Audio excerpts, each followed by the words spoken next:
윤석열 대통령이 기획재정부와 국토교통부 등 6개 부처에 대해 개각을 단행했습니다. 내년 총선용 개각이라는 분석인데요. 한동훈 장관의 법무부는 일단 이번 개각에서는 빠졌습니다. 김민찬 기자입니다. 새 장관 후보자가 지명된 곳은 6개 부처입니다. 기획재정부와 국토교통부, 국가보훈부, 중소벤처기업부, 모두 내년 총선을 준비하는 정치인 출신 장관들이 있는 곳입니다. 여기에 총선 출마가 유력한 해양수산부, 농림축산식품부 장관까지. 이번 개각은 사실상 내년 총선 맞춤형입니다. 정치인들이 떠난 자리에는 관료와 전문가로 채워졌다는 게 대통령실 설명입니다. 경제정책을 책임질 기재부 장관 후보자에 최상목 전 대통령실 경제수석을 내세웠습니다. 경제정책 분야의 최고 전문가이십니다. 물가 고용 등 당면한 경제 민생을 챙기면서 우리 경제의 근본적인 체질 개선도 기대하고 있습니다. 국토부 장관 후보자에는 박상우 전 한국토지주택공사 사장, 해수부에는 강도영 한국해양과학기술원 원장이 발탁됐습니다. 또 보훈부 장관에 강정혜 전 숙명여대 총장, 농림부 장관에 송미령 전 한국농촌경제연구원 부원장, 중기부 장관에는 오영주 외교부 2차관이 지명됐습니다.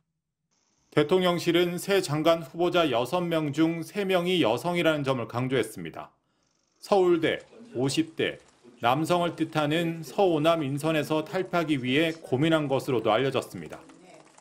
관심이 쏠렸던 한동훈 법무부 장관 후임 인선은 없었습니다. 총선 출마를 위한 공직 사퇴 기한이 내년 1월 11일까지인 만큼 법무부는 연말 연초에 따로 인사를 할 것으로 보입니다.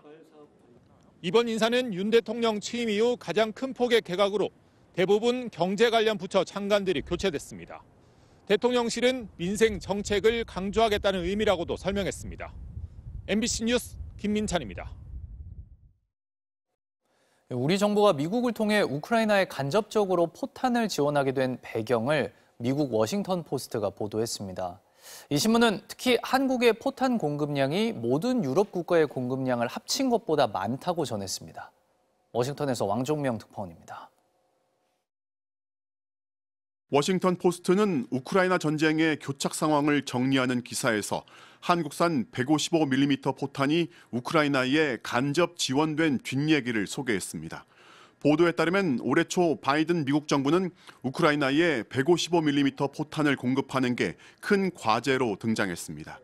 미국 내 생산량으로는 한 달에 9만 발 넘게 필요한 우크라이나 수요의 10분의 1 정도밖에 공급이 안 되는 상황이었다는 겁니다. 이 때문에 백악관은 미국이 공급한 탄약을 대량으로 가지고 있던 한국으로 눈을 돌려 교섭을 시작했다고 합니다. 그런데 한국은 교전 지역에 직접 무기를 공급하는 걸 법으로 금지해 놓았던 겁니다.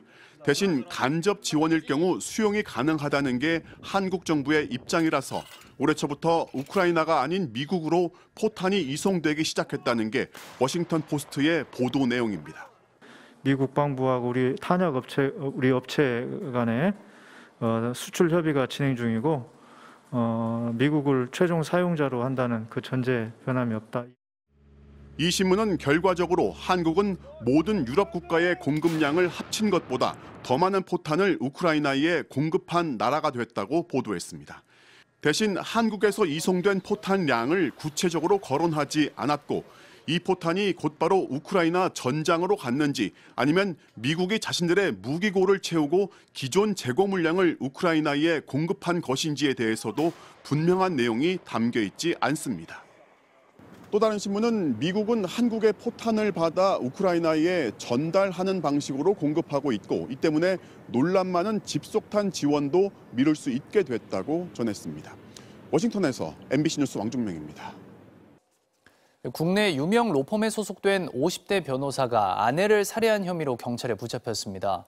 이 남성은 범행 이후 로펌을 퇴사한 것으로 알려졌습니다. 사건 사고 신재용 기자입니다. 서울 종로구의 한 주상복합 아파트. 그제 저녁 8시 반쯤 부부싸움을 하던 50대 남성이 아내를 둔기로 폭행한 뒤 119에 신고를 했습니다. 40대 여자가 머리 부상이고 CPR이다라고 해서 출동을 나간 건데요. 소방구조대가 심정지 상태인 여성을 병원으로 옮겼지만 숨졌고 경찰은 남성을 살인 혐의로 긴급 체포했습니다. 붙잡힌 남성은 전직 다선 국회의원의 아들로 국내 유명 로펌 소속 미국 변호사였는데 사건 직후 로펌을 퇴사한 것으로 파악됐습니다. 경찰은 국과수에 부검을 의뢰해 정확한 사망 원인을 조사할 계획입니다. 공장 건물에서 시뻘건 불길이 활활 타오릅니다. 소방대원들이 연신 물을 뿌려보지만 불길은 잘 잡히지 않습니다. 어제 저녁 8시쯤 경기도 양주시 덕정동의 한 섬유 공장에서 불이 났습니다.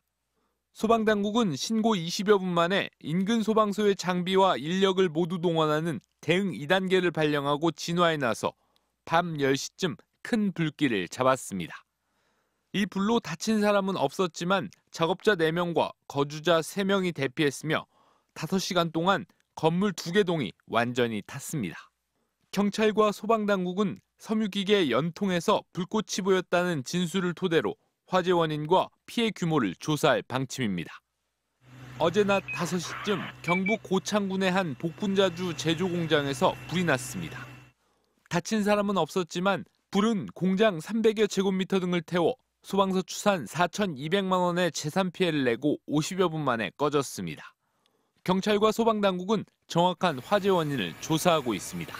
MBC 뉴스 신재웅입니다. 이번 개각은 정치인 출신 일기 장관들이 여의도로 돌아가고 관료와 학자 출신들을 기용한 게 특징입니다. 관심을 모은 국정원과 방통위 등은 발표 대상에서 빠졌습니다. 이정은 기자입니다. 장관 후보자들은 관료나 학자 출신입니다. 기획재정부, 국토교통부 장관 후보자는 해당 부처 출신이고 농림축산식품부, 해양수산부 장관 후보자도 관련 연구기관에 재직한 게 주요 경력입니다. 국토교통 분야의 정통 관료입니다. 풍부한 정책 경험과 현장 경험을 두루 겸비하고 있어서 국민들의 주거 안정을 강화하고 총선에 나서는 사람을 제외하고 청문회를 무난히 치를 인물을 찾다 보니 정치적 논란이 적은 관료와 학자로 좁혀졌다는 분석입니다. 대통령실은 실무형 전문가 발탁이라고 설명했지만 전문 경력이 없는 후보자들도 눈에 띕니다.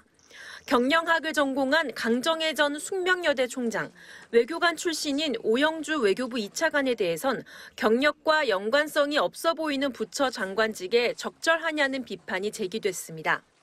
외교부 관료 출신을 중기부 장관 후보자로 발탁하고 경영학과 교수를 보훈부 장관으로 등용한 것은 납득하기 어렵습니다. 논란이 예고된 후보자도 있습니다. 강도형 해수부 장관 후보자는 일본 후쿠시마 원전 오염수가 방류돼도 안전하다는 취지의 정부 홍보방송에 등장했습니다. 정보기관 내 초유의 인사파동이 불거진 뒤 물러난 국정원장, 엑스포 유치 실패 여파로 교체설이 제기된 외교부 장관은 일단 발표에서 빠졌는데 추가로 개각이 이어질 전망입니다.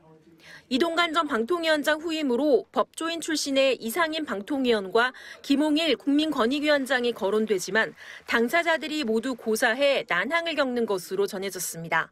MBC 뉴스 이정은입니다. 어젯밤부터 서울 심야 자율주행버스 운행이 시작됐습니다. 야간 자율주행 대중교통버스는 세계 최초라는데요. 시행 첫날 모습을 김정우 기자가 전해드립니다.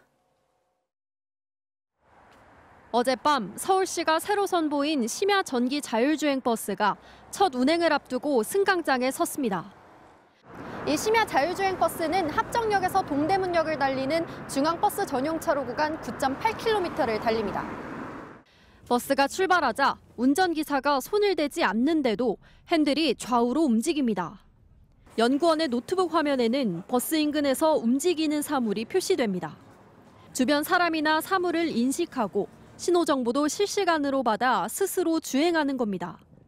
아직은 낯선 자율주행에 시민들은 기대와 불안을 동시에 드러냈습니다. 저희 일본으로 왔어요. 사람 많을 것 같아가지고 딱히 차이는 없는데 이게 급하게 이렇게 좀 우웅 하고 출발하는 느낌? 자율주행 한다는 게 좀 불안한 것 같긴 해요.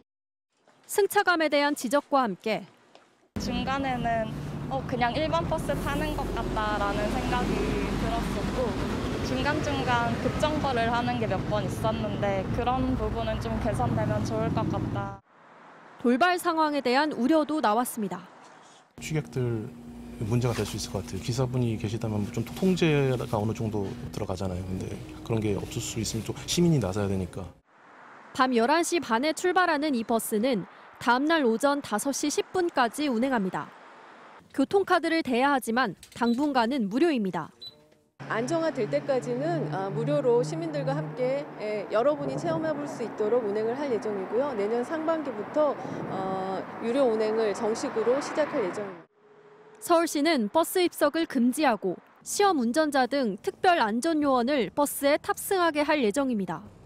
또 청량리역까지 구간을 늘리는 방안을 검토 중이라고 밝혔습니다. MBC 뉴스 김정우입니다.